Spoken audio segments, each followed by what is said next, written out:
नमस्कार विद्यार्थी मित्रांनो, मिथिल IAS अकॅडमीच्या ऑनलाईन एज्युकेशन प्लॅटफॉर्मवर पुन्हा एकदा तुमचं स्वागत आहे.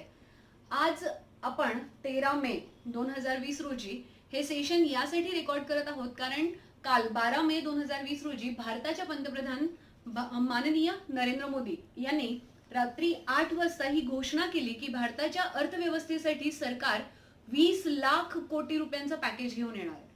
हे पॅकेज जगातलं सगळ्यात मोठं पाचव्या नंबरचं सगळ्यात मोठं पॅकेज आहे. 5th largest relief package. Okay, आणि महत्वाचा मुद्दा असल्यामुळे आपण सगळे सेशन्स थांबवून अर्थव्यवस्थेचं सेशन इथे कव्हर करणार आहोत. 12 मे रोजी पंतप्रधानांची घोषणा झाल्यानंतर आज 13 मे रोजी संध्याकाळी निर्मला सीतारमण, भारताच्या केंद्रीय अर्थमंत्री निर्मला सीतारमण यांनी या घोषणेला अंमलात आणण्याबद्दलच्या काही अजून घोषणा केलेल्या आहेत. त्या सगळ्याचं आपण इथे एक एकत्रीकरण करून अनालिसिस करणार आहोत. सो जर आपण बघितलं तर मागच्या काही दिवसांपासून किंवा मागच्या काही दिवसात वेगवेगळ्या अर्थशास्त्रज्ञ जे होते यांनी चिंता जाहीर केली होती की भारताच्या अर्थव्यवस्थेच्या वृद्धी दरात मागच्या काही महिन्यांपासून लक्षणीय घट होत आहे. डिसेंबर 2019 पर्यंत काही महिन्यांपर्यंत किंवा मागच्या 7 तिमाहींपर्यंत जर बघितलं तर भारताचा जो जीडीपीचा वृद्धी दर होता हा सतत खाली येताना दिसत होता. आणि त्यातच कोविड क्रायसिस आल्यामुळे काय झालं की भारताच्या अर्थव्यवस्थेचं खूप मोठं नुकसान झालेलं आपल्याला आढळतं. आता यामुळे एका प्रोत्साहन योजनेची, ज्याला आपण स्टिम्युलस पॅकेज असं म्हणतो, याची अत्यंत गरज होती आणि फायनली भारताच्या शासनाने ही घोषणा केली.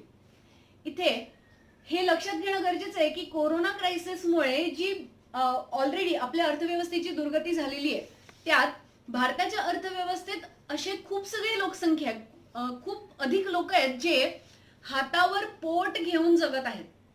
याचा अर्थ असा की डेली वेजर्स, कृषक, असंघटित क्षेत्र, हे सगळे जे आहेत हे रोज कमावणारी आणि रोज खाणारी लोक असतात. आणि त्याच्यात मग जे रिव्हर्स मास मायग्रेशन झालेलं आहे, म्हणजे जे तुम्ही पाहताय की मजूर वर्ग जो आहे हा चालत आपापल्या राज्याकडे निघालेला आहे, ही एक महत्वाची समस्या इथे झालेली आहे. आणि त्याच्यामुळे इकॉनॉमीची परिस्थिती अतिशय गंभीर झालेली आपल्याला आढळते. अगोदरच स्लो झालेली अर्थव्यवस्था आणि त्याच्यानंतर मग लॉकडाऊन, ही गंभीर परिस्थिती सोडवण्यासाठी जे पॅकेज आणलेलं आहे यावर आपल्याला डिस्कशन करणं आज गरजेचं आहे. आता शासनाकडून जी 20 लाख कोटी रुपयांची रक्कम जाहीर केली गेलेली आहे ती सगळ्यात पहिले तर हे लक्षात ठेवा की भारताची जी 2019-20 ची जीडीपी होती त्या जीडीपीच्या 10% एवढी असणार आहे. 10% 20 लाख कोटी रुपये. ठीक आहे, ही रक्कम जी जाहीर केली गेली किंवा हे पॅकेज जे जाहीर केलं गेलं हे अमेरिकेच्या मॉडेलवर अवलंबून आहे. आजच्या काही दिवसांपूर्वी, आजच्या 30-40-50 दिवसांपूर्वी अमेरिकेच्या सरकारने त्यांच्या जीडीपीच्या 10% इतकं पॅकेज डिक्लेअर केलं होतं. आणि या पॅकेजमध्ये जेव्हा पंतप्रधानांनी घोषणा केली तेव्हा या घोषणेमध्ये सांगितलं की कुटीर उद्योग, त्याच्याचबरोबर सूक्ष्म, लघु, मध्यम उद्योग, मध्यम वर्ग आणि औद्योगिक क्षेत्र यांना ज्या आर्थिक मदतीची गरज आहे किंवा हे जे अर्थव्यवस्थेचे महत्वाचे भाग आहेत यांना मदत करण्यासाठी हे पॅकेज बेसिकली सरकार आणत आहे. आता यानंतर या घोषणेत त्यांनी म्हटलं की आत्मनिर्भर भारत बनवायचा आहे आणि त्याच्यासाठी त्यांनी 5 स्तंभ सांगितले होते. 5 स्तंभ होते: अर्थव्यवस्था, पायाभूत सुविधा, दॅट इज इन्फ्रास्ट्रक्चर, त्याच्याचबरोबर सिस्टम किंवा व्यवस्था, त्यानंतर डेमोग्राफी. आता डेमोग्राफी म्हणजे काय? भारताची जनसंख्या, जी युवा जनसंख्या आहे याच्याच बरोबर जो कामगार वर्ग आहे. आणि त्यानंतर जी मागणी आणि पुरवठा यांचा चक्र जे आहे, सप्लाय ऑफ चेन, हे जे आहे rather chain of demand and supply, हे जे आहे हे भारताच्या अर्थव्यवस्थेचे 5 स्तंभ त्यांनी सांगितलं. आणि त्याच्यानंतर त्यांनी हे सांगितलं की भारत रोज 2 लाख PPE किट आणि 2 लाख N95 मास्क यांचं उत्पादन करत आहे. याचा अर्थ असा की जेव्हा कोविड क्रायसिस आलं तेव्हा भारत खूप जास्त सक्षम जरी नसला तरीही आता भारत स्वदेशीच्या माध्यमातून किंवा जे छोटे उद्योग आहेत, लघु उद्योग आहेत, त्यांच्या माध्यमातून बरेचसे स्वदेशी उत्पादन करण्याचा प्रयत्न करत आहे. यामध्ये त्यांनी एक शब्द यूज केला होता, वोकल टू लोकल. याचा अर्थ असा की स्वदेशीकडे वळा, अशा प्रकारची घोषणा यांनी आपल्या भाषणामध्ये दिली. आता पंतप्रधानांचं भाषण डिस्कस करण्यापेक्षा आपण जे पूर्ण पॅकेज आहे त्याचा अनालिसिस डिस्कस करायला सुरू करूया. यामध्ये हे लक्षात घ्या की 20 लाख कोटी रुपयांचं हे जे पॅकेज जाहीर झालेलं आहे त्यामध्ये ऑलरेडी काही ज्या राहत योजना किंवा ज्या ऑलरेडी प्रोव्हाइड केलेल्या स्टिम्युलस पॅकेजेस आहेत त्याबद्दलही इन्व्हॉल्व किंवा त्यांचंही इन्क्लुजन आहे. आता या कुठल्या कुठल्या होत्या तर प्रधानमंत्री गरीब कल्याण योजना ही जी आली होती ही 1.70 लाख कोटींची योजना होती. 1.70 लाख कोटीच्या प्रधानमंत्री गरीब कल्याण योजनेच्या माध्यमातून 50 लाख हेल्थ वर्कर्सना इन्शुरन्स कव्हर किंवा 50 लाख रुपये पर हेल्थ वर्कर है ना, हा इन्शुरन्स कव्हर इथे देणार आहात. हे लक्षात घ्या की प्रधानमंत्री गरीब कल्याण योजना ही याच्यात समाविष्ट योजना आहे आणि याच्यात ऑलरेडी इन्शुरन्स कव्हर दिलेला आहे 50 लाख पर हेल्थ वर्कर. ठीक आहे. याचबरोबर 80 कोटी गरीब कुटुंबांना 5 किलो गहू पुढच्या 3 महिन्यांपर्यंत फ्री देण्याबद्दल इथे ऑलरेडी सांगितलं गेलेलं आहे. त्यानंतर जर बघितलं तर 1 किलो डाळ फ्री फॉर 3 महिने आणि 20 करोड महिलांच्या अकाउंटमध्ये जनधन अकाउंटच्या माध्यमातून 500 रुपये डायरेक्ट बेनिफिट ट्रान्सफरच्या माध्यमातून जाणार होता. त्यानंतर 8 करोड फॅमिलीजना गॅस सिलेंडर्स सप्लाय केले गेलेले आहेत आणि 13.62 कोटी कुटुंबांना मनरेगाच्या रोजंदारीमध्ये त्यांची जे दिहाडी असते त्याच्यात वाढ करून देण्यात आलेली आपल्याला आढळते. यानंतर 1000 रुपयांची आर्थिक मदत 3 कोटी वृद्ध, दिव्यांग आणि विधवा या दुर्बल घटकांना इथून पुरवली जाणार आहे. ही आहे प्रधानमंत्री गरीब कल्याण योजना. हे लक्षात घ्या की या 20 लाख कोटी रुपयांचं जे पॅकेज आहे त्यात ऑलरेडी ही योजना सुरू झालेली आहे. हे लक्षात घ्या. त्यानंतर जी दुसरी योजना आहे ती कुठली आहे? ती आहे पीएम किसान योजना. प्रधानमंत्री किसान योजना किंवा किसान कल्याण योजना जी आहे ती ही आहे. यामध्ये सुमारे 8.7 कोटी कृषकांना याचा लाभ मिळण्याबद्दलची ही योजना होती. आणि त्याच्यानंतर मग बघितलं तर 15,000 कोटी रुपये आता हे ऍडेड आहे. यात सगळं ऍड करत जा तुम्ही तर तुम्हाला हे लक्षात येईल की हे 20 लाख कोटी रुपये जे आहेत याचा ऍक्च्युअली नेचर काय आहे. ठीक आहे. 15,000 कोटी रुपये इमर्जन्सी हेल्थ रिस्पॉन्स पॅकेजेस म्हणून डिक्लेअर केलेला आहे. आणि त्यानंतर मग फिस्कल आणि मॉनिटरी. आता मॉनिटरी म्हणजे आरबीआय कडून जे पावलं उचलली गेली आणि फिस्कल म्हणजे जे राजकोषीय नीतींमध्ये तुम्ही टीडीएस मध्ये जे कट केलेलं आहे, ईपीएफ मध्ये जे एक्सटेन्शन केलेलं आहे, हे सगळं जे तुम्ही पाहताय ते फिस्कल योजनेमध्ये केलेलं आहे. याबरोबरच डायरेक्ट बेनिफिट ट्रान्सफर जे आहे ते इथून फिस्कल योजनेमध्ये किंवा राजकोषीय नीतीचा हा भाग आहे.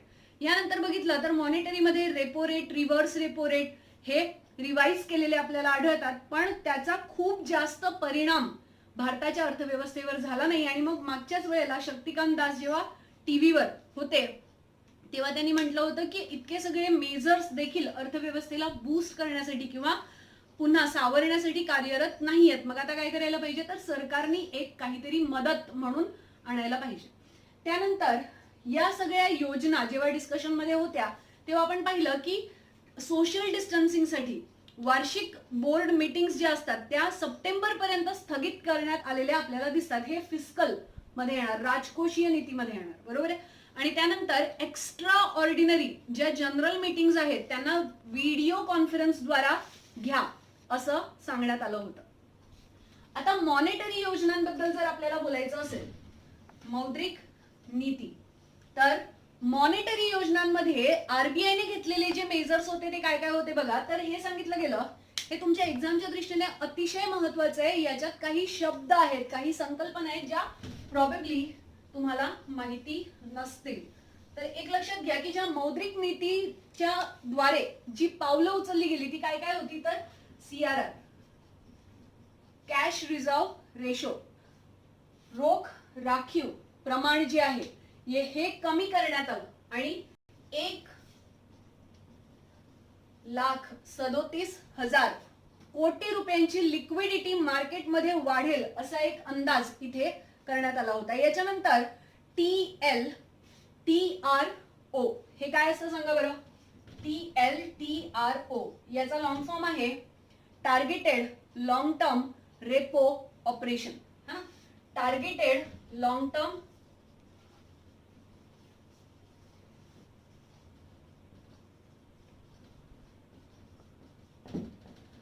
या टार्गेटेड लॉंग टर्म रेपो ऑपरेशनच्या माध्यमातून 1,00,000 कोटी रुपये फॉर फ्रेश डिप्लॉयमेंट आणि याच्याद्वारे इन्व्हेस्टमेंट वाढवण्याचा प्रयत्न आरबीआयने इथे केलेला आहे. आता याचा काय अर्थ असतो पहिले हे लक्षात घ्या. याचा अर्थ असा असतो की आरबीआयचं हे एक टूल आहे, आरबीआयचं हे एक साधन आहे ज्याच्याद्वारे बँकांची तरलता वाढवण्यासाठी मदत होते आणि याच्याद्वारे हा जो TLTRO म्हणजे targeted long term repo operation हे जे आहे याच्या मार्फत निधी जो असतो तो रेपो दरावर प्रदान केला जातो.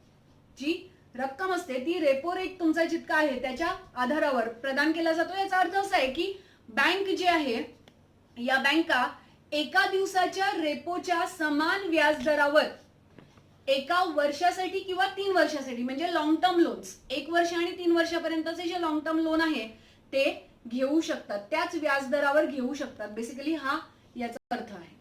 ठीक आहे. यानंतर जर पुढे बघितलं तर MSFच्या माध्यमातून देखील ज्या बॉरोविंग्स आहेत त्या बँकेसाठी MSF मार्जिनल स्टँडिंग फॅसिलिटी MSFच्या माध्यमातून देखील बँकांची जी बॉरोविंग क्षमता आहे ती वाढवलेली आहे आणि अशा प्रकारे 1,37,000 कोटी रुपये बँकांची लिक्विडिटी वाढवण्याचा प्रयत्न केलेला आहे. MSF काय आहे, मार्जिनल स्टँडिंग फॅसिलिटी. याच्याद्वारे बँकांना कर्ज घेण्याची सुविधा मिळत असते. ठीक आहे. यानंतर जर पुढे तुम्ही बघितलं तर ज्या NBFC आहेत, नॉन बँकिंग फायनान्शियल कंपनीज, याच्याच बरोबर HFC आणि MFI म्हणजे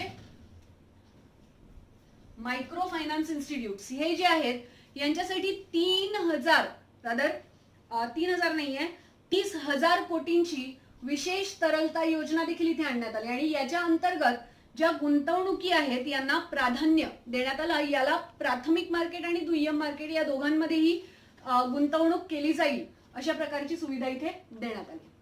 आता या सगळ्याचं जर अनालिसिस तुम्ही केला तर तुम्हाला हे लक्षात येईल की अगोदरच आपले खूप सगळे लाख कोटी रुपये ऑलरेडी इन्व्हेस्ट झालेले आहेत. आता 20,00,000 कोटी रुपयांचं जे पॅकेज आहे त्यातलं हे सगळं मायनस केल्यानंतर जी उरलेली रक्कम आहे जी 14 ते 15 लाख कोटी रुपयांची जी रक्कम आहे त्याच्यासाठी आता येणाऱ्या योजना ज्या आहेत त्या आहेत. आणि आता हे लक्षात घ्या की हे सगळं झाल्यानंतर केंद्रीय अर्थमंत्री निर्मला सीतारामन यांनी कोविड-19च्या साथीच्या रोगाच्या काळात किंवा पॅन्डेमिकच्या काळात आत्मनिर्भर भारत योजना या अभियानासाठी आर्थिक मदतीचा जो पॅकेज आहे याचा तपशील आज 13 मे 2020 रोजी जाहीर केला. आता यामध्ये त्यांच्या भाषणाचे जे हायलाइट्स होते याला समजण्याचा आता प्रयत्न करा. ठीक आहे.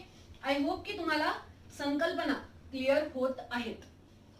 आता हे लक्षात घ्या की त्यांनी आपल्या भाषणात बोलताना हे सांगितलं की वेगवेगळ्या सुधारणांचा त्यांनी बेसिकली उल्लेख केला. याच्यात डायरेक्ट बेनिफिट ट्रान्सफर DBT, यानंतर Jan Dhan Aadhaar mobile that is jam आणि प्रधानमंत्री उज्ज्वला योजना, याच्याच बरोबर तुम्ही बघितलं तर प्रधानमंत्री आवास योजना, मायक्रो फायनान्स च्या ज्या योजना होत्या, स्वच्छ भारत मिशन, आयुष्मान भारत योजना, या सगळ्या योजनांचा उल्लेख त्यांनी केलेला आपल्याला इथे आढळला.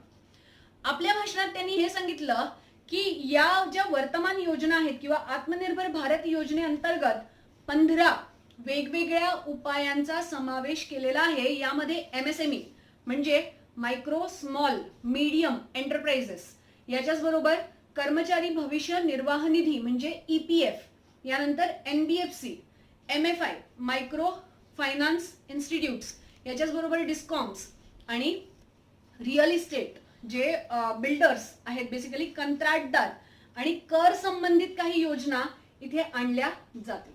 आता यांच्या केंद्रीय अर्थमंत्री जे आहेत,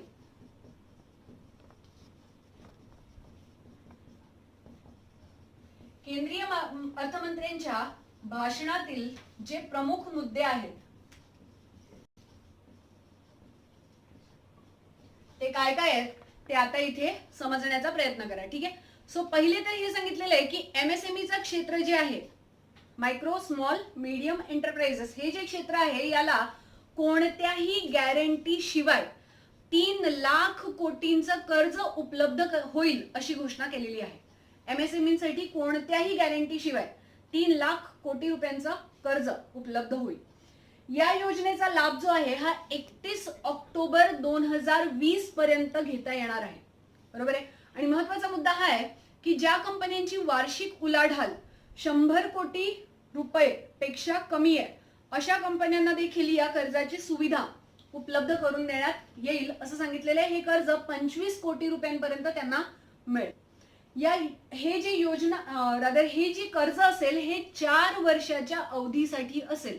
आणि याचा जो मॉरेटोरियम आहे, मॉरेटोरियमचा काय अर्थ असतो की तुम्हाला अधिस्थगन कालावधी दिला जातो. अधिस्थगन कालावधी म्हणजे हे की ईएमआय देण्याची गरज नाही एका विशिष्ट कालावधीपर्यंत. आता हा मॉरेटोरियम पिरियड जो आहे हा कधीपर्यंत आहे तर 12 महिन्यांपर्यंत आहे. म्हणजे एमएसएमईंनी जर कर्ज घेतलं तर त्याचं लगेचच ईएमआय सुरू होणार नाही. 12 महिन्यांपर्यंत कुठल्याही प्रकारचं कर्ज परतफेड करायची गरज नाही.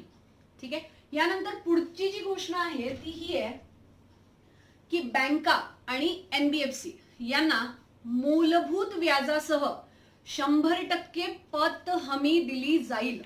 यासाठी कोणतेही गॅरंटी शुल्क तसेच जे गहाण ठेवणारी संपत्ती असते मॉर्गेज ते आवश्यक नाही.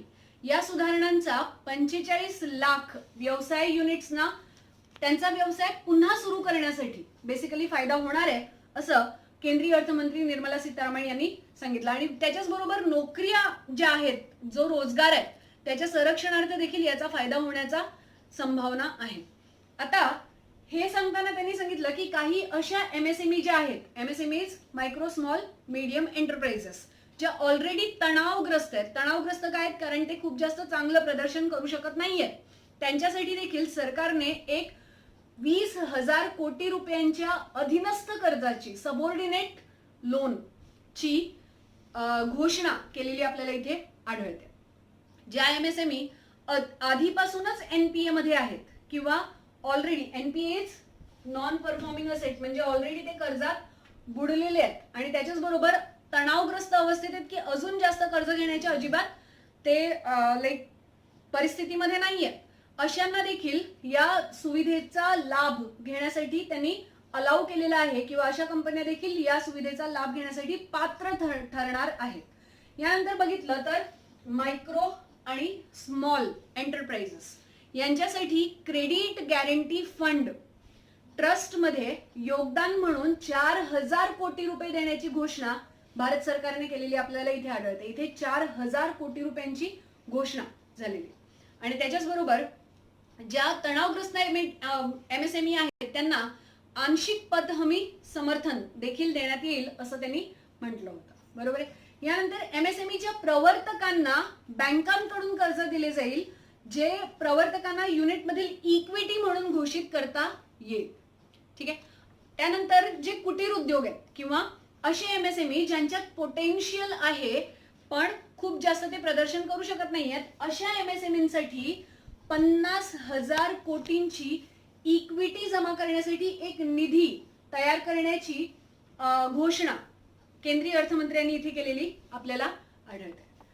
विकासाची आणि वाढीची क्षमता आणि व्यवहार्यता असलेल्या एमएसएमईंना इक्विटी फंडिंग देण्यासाठी एक 10,000 कोटी रुपयांचा जो निधी आहे किंवा कोश आहे याची स्थापना केली जाईल असं म्हटलंय. आणि या कोशाला महाकोश असं संबोधलं गेलेलं असून याचं संचालन काही छोट्या लघु कोशांकडून केलं जाईल असं सांगितलंय. या महाकोशांमुळे काय होणार आहे की एमएसएमईचा आकार आणि एमएसएमईची क्षमता या दोन्हीमध्ये वृद्धी करण्याची अपेक्षा दर्शवण्यात आलेली आहे. आणि या एमएसएमईचा जर आकार आणि वृद्धी झाली तर स्टॉक एक्सचेंज मध्ये बेसिकली त्या सूचीबद्ध केल्या जातील. सगळ्यात मोठं जे क्रांतिकारी पाऊल असं म्हटलं गेलं ते सरकारचं क्रांतिकारी पाऊल हे आहे की एमएसएमई ची व्याख्या चेंज करण्यात आलेली आहे. सो हे होते पूर्ण निर्मला सीतारामन, केंद्रीय अर्थमंत्री निर्मला सीतारामन यांच्या भाषणाचे काही मुख्य मुद्दे. आय होप की या सेशन मधून तुमचे बरेचसे जे पॉइंट्स आहेत किंवा बरेचसे जे संकल्पना आहेत त्या क्लिअर झाल्या असतील. ठीक आहे. बाकी जे अर्थव्यवस्थेचे आणि राज्यव्यवस्थेचे सेशन्स पाहण्यासाठी मिथिला आयएस अकॅडमीच्या चॅनलला सबस्क्राईब करायला विसरू नका. व्हिडिओ आवडला तर गरजू विद्यार्थ्यांपर्यंत पोहोचवा. Thank you so much.